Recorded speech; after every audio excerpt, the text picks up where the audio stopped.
there are men and women out there who are living exemplary lives in pursuit of service to others, and their time will come to an end, as do all. And when they lean back and pass the baton, it's like, you better be ready, because they carried it well, and now it's your turn.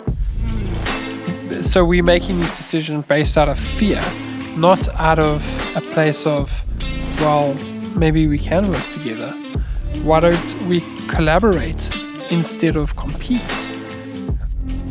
The unspoken dream was just handed to me on a platter.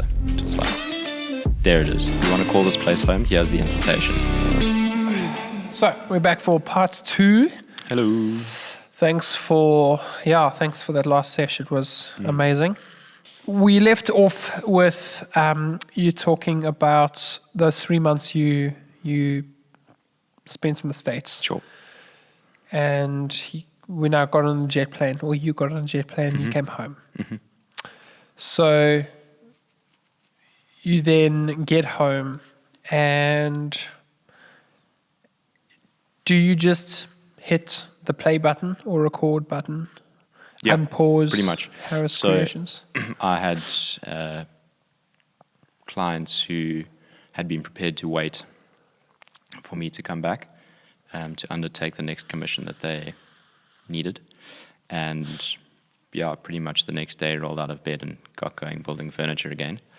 There had been a slight shift in terms of the dream and the vision, having seen the sort of studio atelier type style in the States compared to the background that I'd came from with a big factory, lots of staff. I was like, I want to do this one-man band thing. Like, I'm going to make this work. And lol, that lasted like 4 months, I think. And I realized there was no ways that I could keep up with the sanding and the collection of the stock and then the building and then the delivering and the installation, and it wasn't feasible. So started hiring. So was that a contextual thing that it didn't work? What we in hindsight, why do you think that didn't work for you?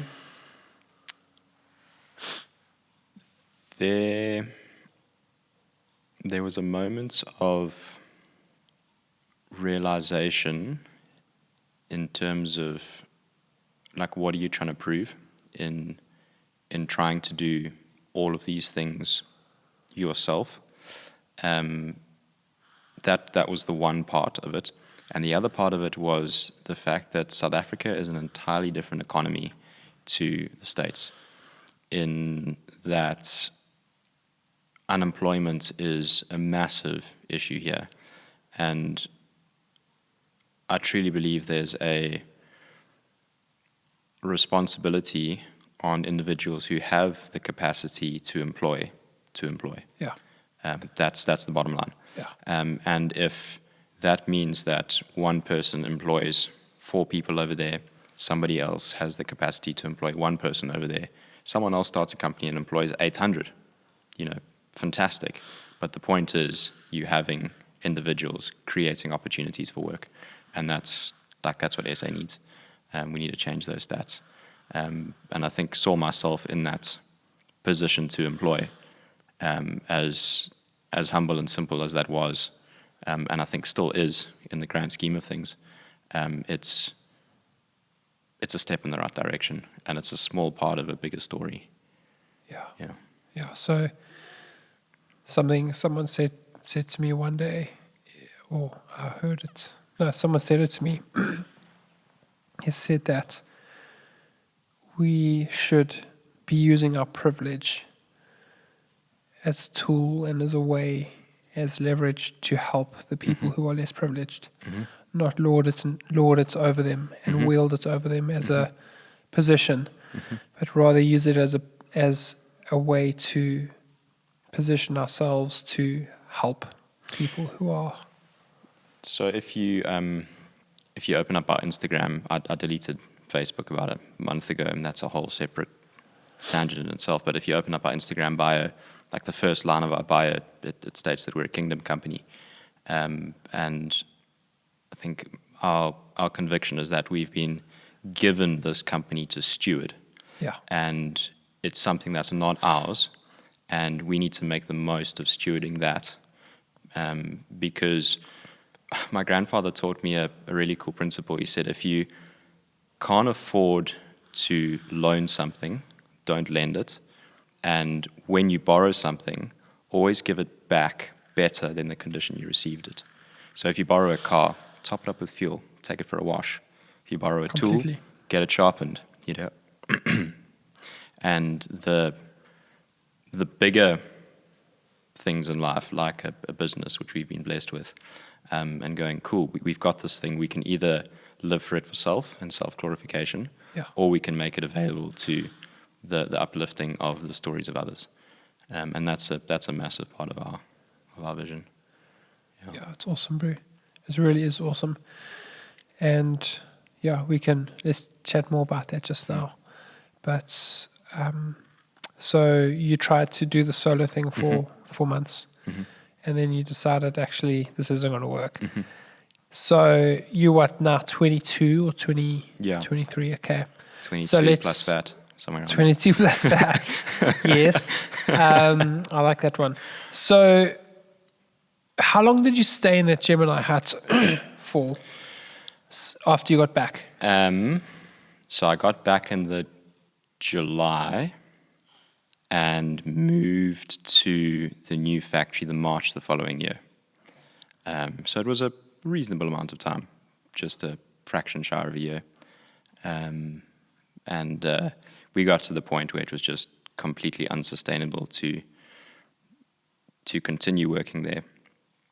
And a friend/mentor sat me down over lunch at Oscar's in Hillcrest. I can still remember where we sat, how we were sitting, and he looked me straight up and down and said, "Joel, you need to get a proper factory." And I was like, "Oh yeah, but this, but that." He's like, "No, you need to get a proper factory. Stop mucking about. Like, you're a big boy now. You've got a business, and you can't get any further in the pursuit of this furniture dream that you've got cooking in the back of your head if you don't take the next step." And a week later, we were moving into a factory. Awesome. It just, everything kind of lined up perfectly. Hit Gumtree that afternoon, found a factory. Turned out that the landlord was the father of some folks that I was at school with.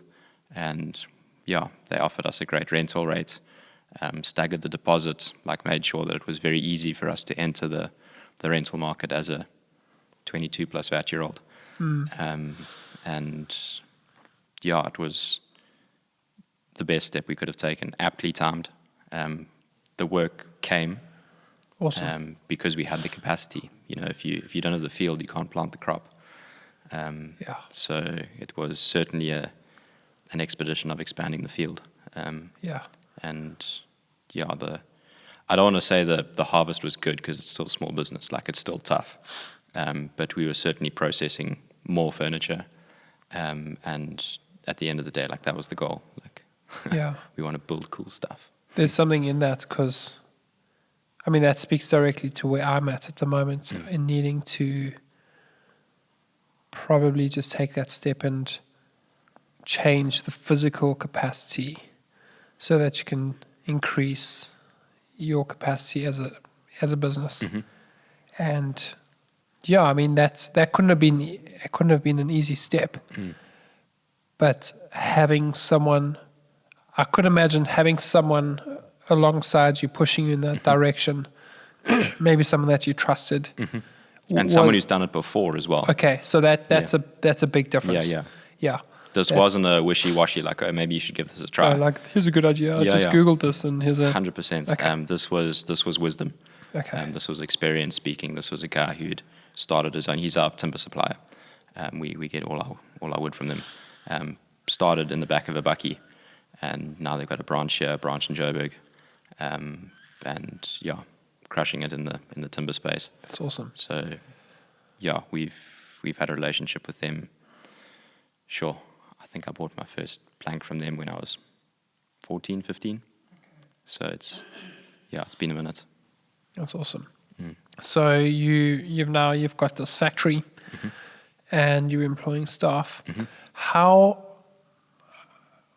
So I'm drilling you with questions here. Yeah, no, that's cool. But I'm really curious as to how your work ethic and the way you approached this craft changed from when you went to the States. So was there a noticeable difference in the way you did things?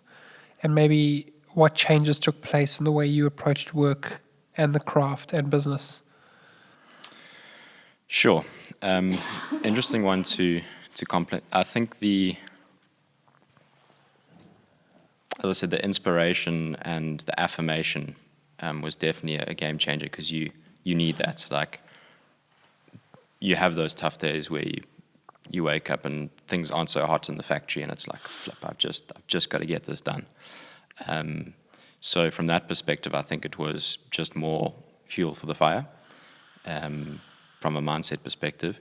In terms of the structure of the business and all that, I mentioned that I tried to do the solo craftsman thing, but I realized that my value, as much as we're pushing a high-end furniture item, which is a unique product in the space that we're in, from a competition perspective, it's quite limited. But a big part of our value was our story. And at the end of the day, like, I'm Joel Harris, and it's Harris Creations. Yeah. So if I wasn't on the road selling furniture, then nothing was happening. Like, another friend sat me down soon after I started my business, and he said, Joel, what is the single most important function of an entrepreneur? And I was like, oh, it's a loaded question. There's a lot that you can. He's like, no, it's one word. It's like, what's your single most important thing? Sales. Without sales, you don't have a business. Yeah, it's true. And I was the guy who had to sell. So that's what we did. We sold. So what did that look like? Instagram. Okay. Big portion. Making sure that when we delivered the piece of furniture, it was done right, it was on time, and the service we gave the clients throughout the entire process was clear communication, updating them with photos, making them feel like they're a part of the process. I think anyone who's dealt with contractors, specifically in KZN, knows it's just an absolute mess. Like, guys say they'll be there at 10 and they arrive at 2, or they don't pitch up at all. And it's appalling. Yeah, it's atrocious. Absolutely appalling. All your contractors out there. Sort yourselves out. Level up, man. Come on. Level up. And I think part of that's that kingdom mindset and stewarding something that's not ours. When we say we're going to be there at 10, like, we make sure that we're flipping there at 10. Yeah. If not 9:30, shoes shined, looking sharp. Yeah. 5 minutes before. 100%. And if you're running late, like, send a message. Communicate. Yeah, communicate. Yeah. I'm a big advocate for that, bro. I can't. An informed client is a happy client. Like, that's the reality of it at the end of the day. Delighting a client has everything to do with being on time, being presentable, and almost treating them well. A minority to do with the product. Yeah. Like, the product is a... The product is one tiny aspect of it. 100%. It's the experience that you're giving them. Yeah, completely, bro. I'm so with you on that. I think especially with the nature of the clients that we're dealing with, where they've accrued a lot of wealth and position, and I don't want to say that in that sense they're entitled, but from their business journey, they're predominantly individuals who have their own companies or who are CEOs and MDs and things like that. So they're used to having people report to them efficiently and timeously, and they will reward those individuals as such. Like, a raving client is a business's best asset. And if you're in full control of that, whether you create those or not. And so in creating that, it's free marketing. And it's exceptionally valuable marketing. Yeah. And would you say the most valuable thing you could have as a business owner are happy clients? Absolutely. Without a doubt. I mean, there's no telling how that chain or how that domino effect can result in you getting a referral or a lead or something that leads to the next thing. And again, not going about those relationships in a narcissistic way. I mean, we have fantastic relationships with a number of our clients. Clients up in Joburg that when I'm up there, I go and stay with them. That's awesome. Clients locally that I've traveled to Cape Town with and, spent time with them holidaying and had meals. There's such a great feeling delivering a dining table and chairs to a client and their family and then sitting down after assembling it and having a meal at the table with them. Oh, man, that would it's be amazing. It's so cool. Yeah. And just engaging with them, getting to know them, being intentional about that time and that relationship. It's very cool. Yeah, it's That's awesome. Yeah, definitely a highlight for us in that Yeah, sense. that's something I must say in the multimedia, video, digital media world. It's something that I wish maybe there are ways to do that, but that is something that I wish was there, that it was far more tangible than what it is. But saying that, when you're creating media and it's running at an event in front of a couple of hundred people, that is, I would say, maybe an equivalent of that.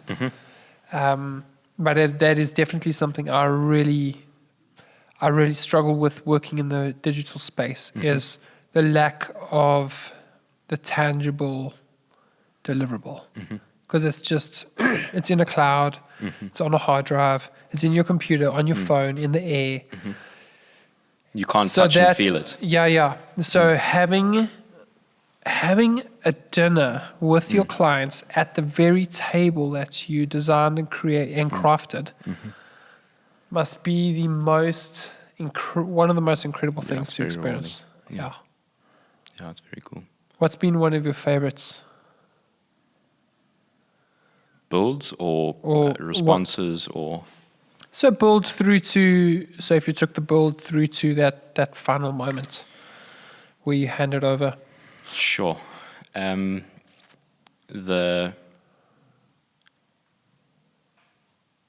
of my favorite responses I've heard to that question in terms of like what's been your favorite build is simply the one we're working on at the moment. Okay. And the anticipation of what's to come with that, because each one is like a unique journey. For me, my marker with clients is if they touch it, I've won. Okay. Like as a team, we've pulled together and we've created something that the client wants to interact with. So you mean by that you mean you present it and they walk up to it and they to physically touch it and they go, oh my goodness, this is incredible. And that's the beauty of having a physical product. Like you don't hand over a USB and the client's like, oh, send an email. Or send an email, with a Dropbox link. So to experience that reaction, and it's really tough with some clients where you don't get that reaction because material things to them at the end of the day are just material. Like you can deliver the most bonkers piece of furniture, drop it off, and like a lot of those people, their homes are just filled with items of high value, and that's fantastic.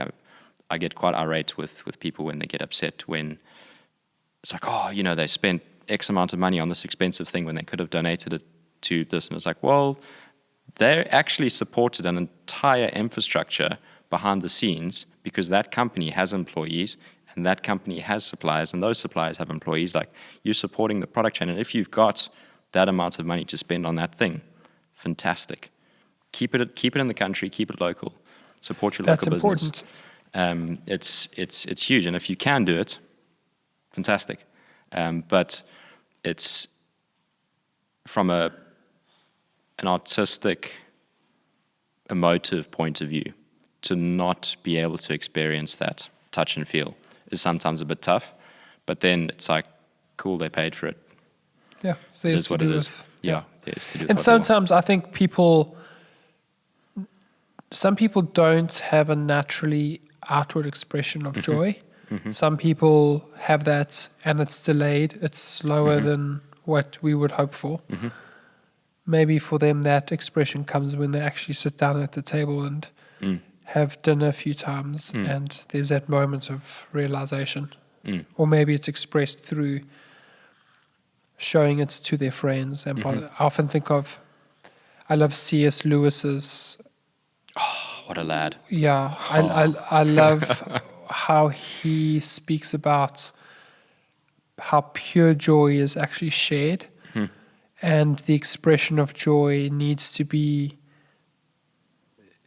Joy is expressed through the sharing of the moment, or the sharing. So when I go and I talk about, oh, this whiskey was incredible, and it's a Highland malt, or it's this peat and this, and my sharing of that moment and that experience with the person is the sharing in the moments of that joy.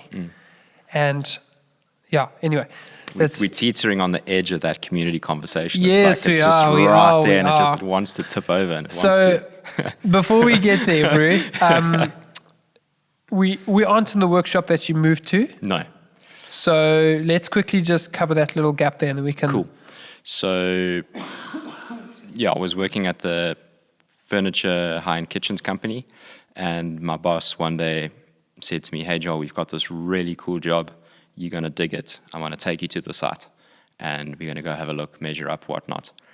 So hop in the car, and I remember the moment like it was yesterday. Drove through the gates of Camp Orchards, and there was this moment of like, this is home. And yeah, I don't know how else to express it other than that simple statement. And I didn't know what that meant at the time, but I was absolutely taken. And yeah, we drove through. We were working on the main house for the family who owns this property, and throughout the course of that process, became friendly with them. And towards the end of our contract or commission was the period where I had resigned and was going to go start my own business. And the client approached me and said, "Hey, I'd dig to chat to you at some point." And I said, "Well, the reality is like I've got a non-compete, can't really do anything businessy for the next year, but can we chat then?" And she said, "Cool, like let me know when you're ready." So a year went by, and that was the time in the States and whatever. And time well spent. And came back to her and said, "Hey, you still up for that coffee?" And she said, "Yeah, pull in." So, yeah, trundled through the gates of Camp Orchards once again in my shiny Nissan 1400. And she said, "Here's the deal. Like, we'd love for you to have a factory here." And it was just like... I'm seeing that meme right now, bro. That gif is like fireworks in the background. The unspoken dream was just handed to me on a platter. It was like, there it is. You want to call this place home? Here's the invitation. And I knew at the time we couldn't afford the facilities. But I knew that the invite was there. And the premise of the conversation was, "Thank you. Can we come to you when we're ready? No stress. Let us know." So 2 years goes by. That's when we were at the Bracken Hill factory. So we made the shift from the Gemini, moved to Bracken Hill, spent 2 years there. And then January 2020, COVID was great for us, just as a little. COVID was fantastic. Everybody stayed at home. Yeah. Our clients are like doctors, and so they had a wonderful time with COVID, as we know. So the excess wealth was ripe, and they spent it on furniture because they were at home. So we needed to increase our capacity to deal with the COVID boom of business. Funny how the ebbs and flows of history impact different spheres. Yeah, I was just thinking it's very interesting to see through all my conversations that I have how COVID affected different businesses differently, and different people, not just business. And there have been a few conversations where I've had that COVID was good. Good for them. Good space. Yeah. So we made hay while the sun shone, so to speak. And January 2020 approached the Camp Orchards family again and said, "You ready to take us?" And I had my heart set, for those who know Camp Orchards, I had my heart set on the double-story building, which is opposite our factory. And it was, in truth, no bigger than the factory we were set to be moving from. And when I was asked, like, okay, so which building are you thinking of? Like, you say you're ready to move in, point us out, we'll make it happen. And I said, that one. And the response I got was, no, Joel, that's too small. Like, you need the big one. You need the big factory. We'll clear it out for you. It was a storeroom at the time. We'll make sure that it's ripe and ready. We'll put power in. Amazing. Put plugs, like, let us know what you need. And, we moved in a couple months later. And, we're here. We're here. It's crazy. We drive to work down the Yeah. dust road, past the cows and the sheep and the donkeys Yeah. every morning. It's paradise. That's awesome. Yeah. So, I mean, setting up for this interview, you were saying that this is the busiest you've ever been. Mm-hmm. So you're busy. Mm-hmm. And how many employees have you got at the moment? Let's just talk some quick business stuff. Sure. So, strictly full-time, we have 3. And then we have one gent who works 3 weeks on, 1 week off. He's got his own furniture company as well. So in that week off, he pursues that. And then we've got another gent who is formerly a plumber. He did 15 years in the plumbing game and decided he didn't want to plumb another pipe. So he's trying his hand at furniture building, but on a slightly different. He's helping me with like the infrastructure of the company and forward thinking in terms of optimization and how we can improve workflow, and obviously comes from a skilled practical background. So you can help me with servicing machines and putting in ducting and all the cool stuff. So that's our Frodo. And then I have an intern who is 16 years old, and he keeps a smile on our dial. Super That's awesome. tenacious little character, super hard worker, and he's a good dude. And then another intern who's sort of fresh out of high school and just trying to find his way in the working world. So it's a bit of a mixed bag. That's awesome. And then me, and then my fiance is coming on board to help out with the books and keep a finger on the pulse. Is that something she's been practicing, or? No, bit of a deep end Okay. type situation. She's studying law, and in between studies, going to be crunching the numbers for the business. That's awesome. So keep it That's here. cool. What is it? Jacob Zuma, keep it here. Yes. That's great, bro. So I mean, your workshop's amazing. Thank you. I've had such an incredible appreciation for this craft. I secretly have a dream, well, not so secretly now. The whole Durban's going to find out. Public but now. I've just had a dream since I was a kid teenager, to have my own wood workshop and just make beautiful furniture. And it's been, I grew up in a small mining town, and I went to a high school, one of the very few high schools left in South Africa at the time, which had woodwork as a subject. And that was honest to God, my salvation in school was woodwork. And my good old woodwork teacher, Mr. Buerta, who... What a chap. What a champ, boy. So that's I mean, I love this. Your shop's beautiful. I love seeing the stuff. I have a huge appreciation for it, and well done, bro. I absolutely love your journey. I love your story, and I know you're still at the beginning. So onwards and upwards, and I'm really excited for what the future holds for you. Shot. Yeah. So another question I've been wanting to delve into, which we've spoken about before, which is, I know, very dear to your heart and very dear to my heart, and you've actually alluded to it a few times, and there were a few segues we could have taken here. But I really would love to chat about the role of community in your business.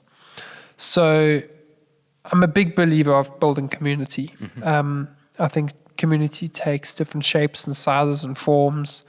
It looks different to different people in different contexts, different organizations. What has community looked like to you as Joel and in the context of Joel? Well, your business, Harris Creations. Statement / quote that one of my mentors has repeatedly iterated is that you want people not who have your back, but people who have your heart. Yeah. And it's like that's the truth. That's the fundamental of it. So let's just say that again. You don't want people who have your back. You want people who have your heart. Okay. And that indicates a level of intimacy that I think is often foreign in culture. It's uncomfortable. It's raw. It's prickly, but it's real, and it's dedicated, and it's unwavering, and I want to say it's covenant. It's like no matter what hits the fan, we're going to walk this journey with you. Like we're committed. Yeah. We're in this. It's the antithesis of a disposable culture. So in a world where we just shaft everyone and having a disagreement and we back off. Self-glorification. Glorify self. Or even, I've got friends who we often say, like, the business world is brutal. And so to build a business in the context of community means we choose not to disappear at the drop of a disagreement. At the hint of it, we choose to work for and with each other. Okay. So how does that practically look like for you? Sure.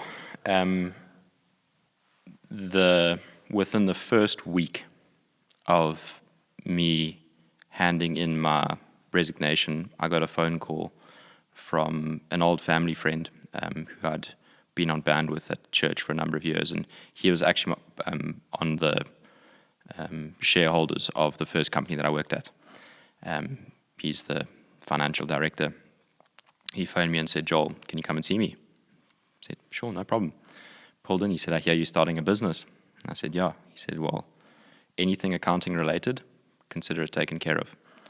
And every month since then, he has handled our financials for the last 6 years. To date, and has not requested a cent from us. He's helped out with the transition from sole prop to PTY, registration of VAT, SIPC, workman's comp, UIF, you name it. He's been there for that journey, and stuck his hand up and just been an absolute legend through that. Got a massive skill in that area, a massive talent, and just gone, "I'm going to bless you with that. I've got the capacity to do that, and that's what I'm doing for you." What has that done for you firstly as a person, and then obviously as a business? But I think more importantly, what has that done for you as a person? It's a discussion that I've had with a number of younger friends in realizing that the baton that is soon to come our way is a mighty baton. There are men and women out there who are living exemplary lives in pursuit of service to others, and their time will come to an end, as do all. And when they lean back and pass the baton, it's like, you better be ready, because they carried it well, and now it's your turn. So in that sense, it's like, whew, the bar is high. The bar is high because one day when I'm in that position and I find out about someone who's starting their own business, am I going to have the balls to pick up the phone and go, "Hey man, come and see me for coffee," and be able to perpetuate that cycle? And then for us as a business, obviously financially, an accountant is not a cheap thing. And so that has alleviated a big pressure point Firstly, from having to finance an accountant, but then also the implications of books that are in good order, and knowing that we're up to date in our VAT, we're up to date in our tax, we're up to date in our UIF, we're up to date in our workman's comp. And when the Labour Department comes knocking, and they've come knocking, they rocked up at the old factory and donning their badges, took one look at me and said, "Where's your father?" I said, "Sorry, ma'am, this is my business." So yeah, they set their standards very clear early on as to what they expected of us, and yeah, it's been nice to know that we're covered in that sense. And I could spend all night telling you stories of community. That America trip, being a small business just starting out, we couldn't. I couldn't afford the ticket to get over. I had a few small financial responsibilities back in SA, and yeah, one of my mentors.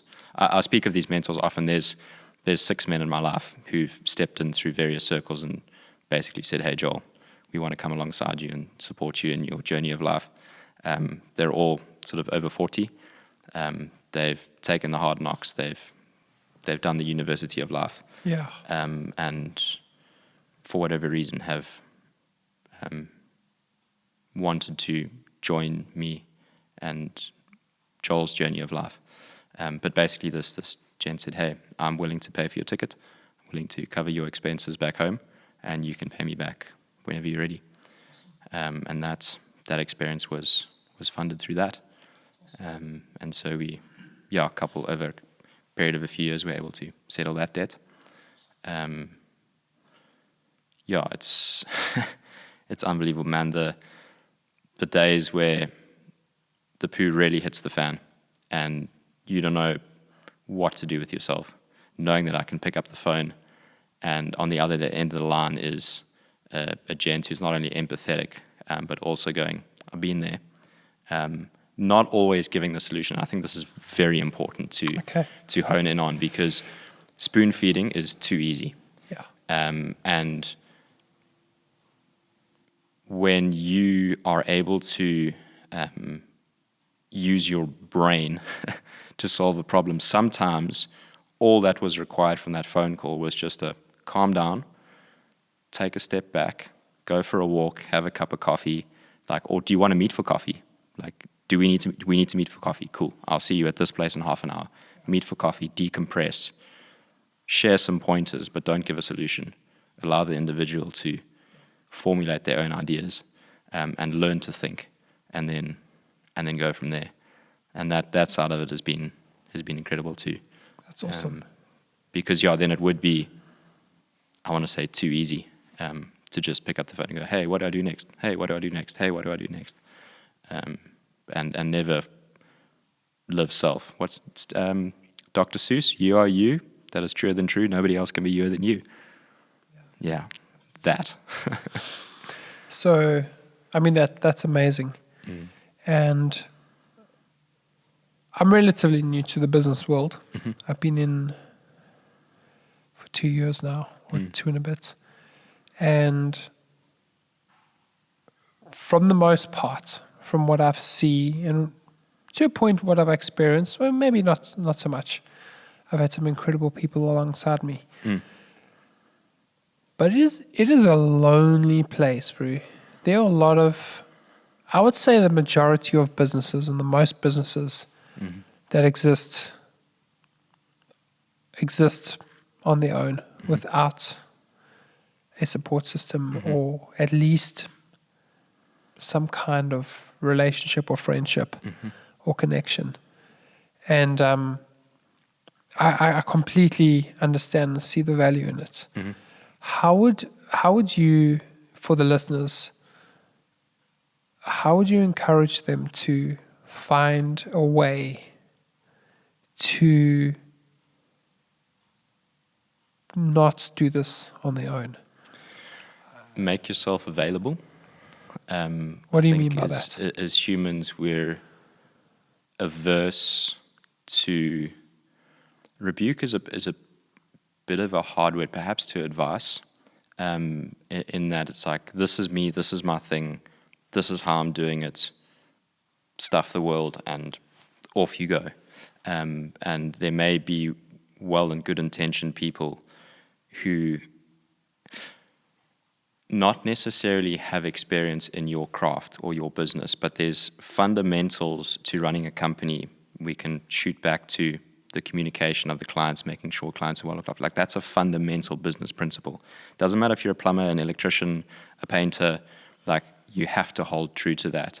And for some people, that's a skill that requires training and counsel, because that doesn't come naturally to them. For somebody else, it may be accounting. Like, a solid business has to have solid accounting. That's just fundamental facts. And if numbers are not your thing, like, get someone who's good at numbers. Don't bumble about and try and do it yourself. So being available to that community is a big step, because it's so easy to chase people away. And I've learned you don't get a second invitation. Like, when that phone rings and someone says, "Hey man, I dig what you're doing. We're keen to be a part of your journey." Like, if you say no, they're not going to come back. You had your chance. Because that's taken a certain amount of vulnerability to do that. Absolutely. Yeah. And you the relationship works both ways, in that you're going to get as much out of them as you're willing to give. Yeah. And in that, being completely honest with them, and not beating around the bush, is a surefire way to mine the nuggets. And they're there for the taking. Yeah. Like, why bump your head on the same plank that the previous generation bumped their head on? Yeah. Let them tell you that plank is there. Watch out. Yeah. So that when you get there, you can kind of go, Cool. Yeah. duck under it. So you don't have to experience that pain yourself. Yep, 100%. So, I mean, for businesses who are out there on their own, and they don't have a sense of community around them, and they don't know how to make themselves available, what that even means. What are some practical Reach out to steps? your competition. I love that. So I was hoping you were going to go there. Yeah. So What is the value in that? I mean, that sounds absolutely 100% counterculture. What did you break? counterculture and opposite to what you should do. In the business world, the default thing is Me and Massimo calling you and yours. Yeah. Yeah. You stick to your lane, I'll stick to my lane.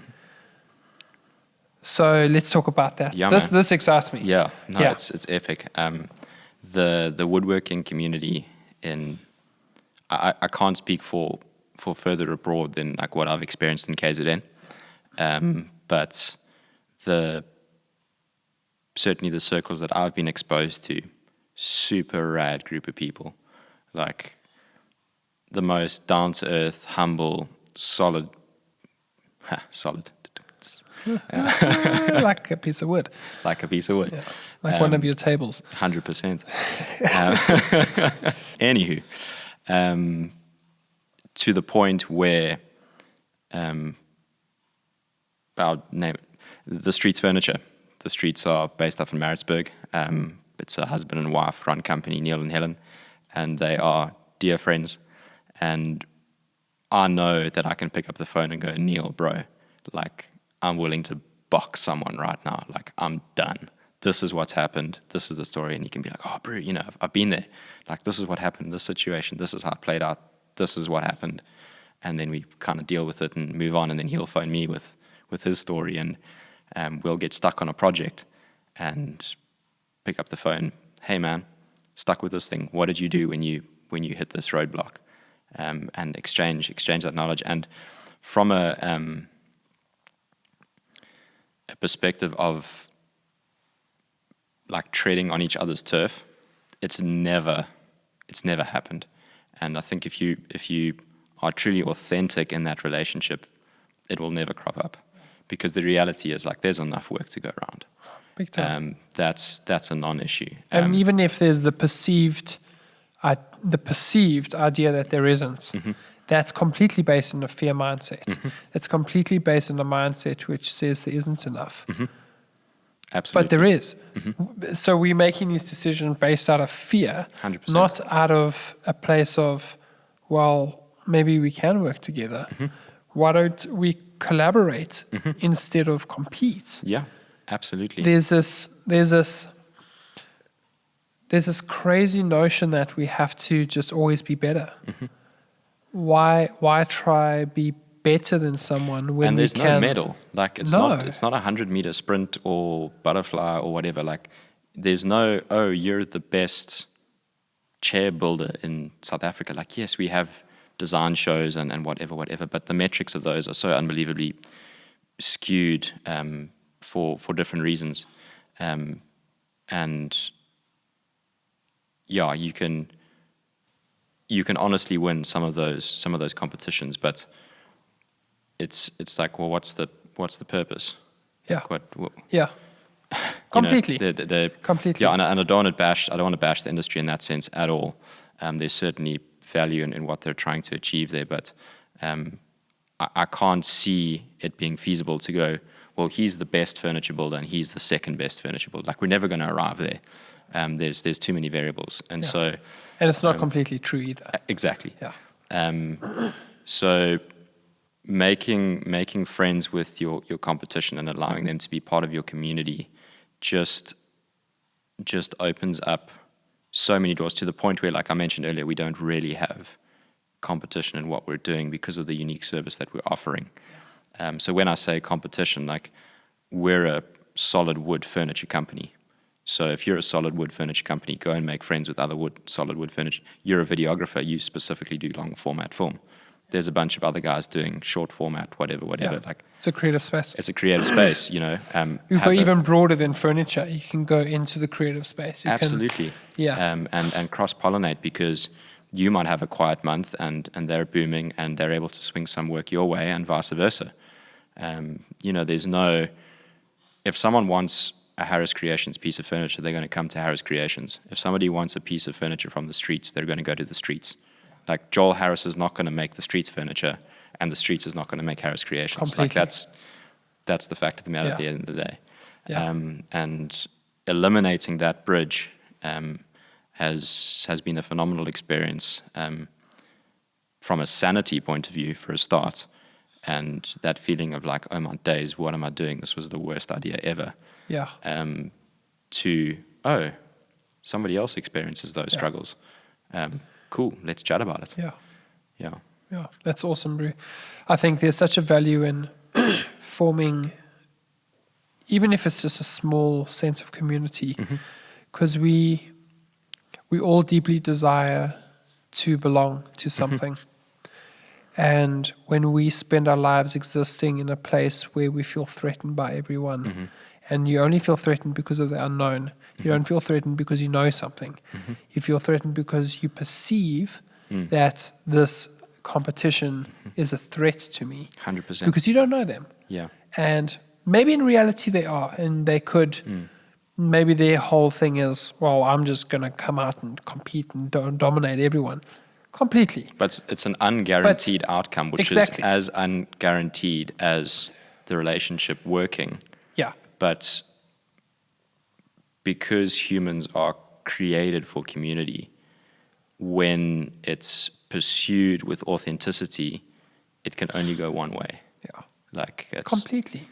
And it also, on a business sense, it boils also, I mean, if you strictly want to speak on business sense, what is your value prop? You'll never have an identical value prop to your competitor. Like, the content that, and the way the business that I'm naturally good at, and I have an inclination to, and I understand well, is going to be completely, maybe not completely, but it's going to be different. But again, it's not the deliverable that is the product. The product is the experience, and the experience that I give, nobody can replicate, because I'm Luke Holden 100%. in Hillcrest, and someone else down the road can only give an experience that they can experience, that they can give. So I absolutely love what you said about if you don't have community, make friends with your competitors. I love it. I absolutely And love it. in that, I think it's important to note that the intention of this podcast is Durban Small Business Podcast. Like, that model may not be applicable in a large business format. And that, I think that's a topic for another day, but our heart and the heart of the Durban small business community is for that, like to establish small business community. Yeah. Genuine, and being vulnerable. I mean, that myself and Neil, we exchanged business bank statements for 3 awesome, months. He was like, that is amazing. here's your statement, here's my statement, let's go through it and let's have a look, see at our financials. Like, let's genuinely see how we're doing. Like, my days, bro, you're spending a heck of a lot of money at that supplier. Have you tried using that supplier? Yeah. No ways, didn't think of that. Yeah. You know, and yeah, it's been great. That's awesome, dude. Well, I know we could carry on, and I'd love to carry on, but I think to honor your time and your space and the viewers too, I think we need to. It's only 9:05. I know, we can carry on. But I think it's been absolutely amazing. Thank you for the space and just being open and willing to converse. And it's been like a woodwork shop on fire. I hope not. No. House on fire? No, We've got our fire extinguishers up. Good. Compliant, yo. Good. You are compliant. And dude, thank you so much. And if there was one thing that you would like to say that you maybe haven't said or have said to our listeners, what would that be? Sure.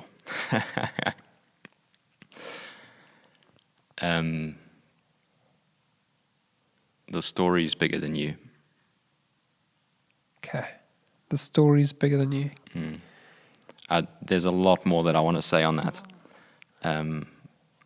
But yeah, don't live inward. Live outward in service of others. Can guarantee change. Awesome. We can build our businesses for ourselves, or we can build our businesses for the community around us, which serves a much bigger story than the story of Harris Creation or Karth Creative. But it can serve the story of Hillcrest. It can serve the story of Pinetown, or in this case, context of this podcast, serves the story of Durban. That's amazing. Thanks, dude. Cool. Thank you so much. 100%. Guys, thank you for listening. And it was actually our first 2-part episode. So, big love to you all, and God bless.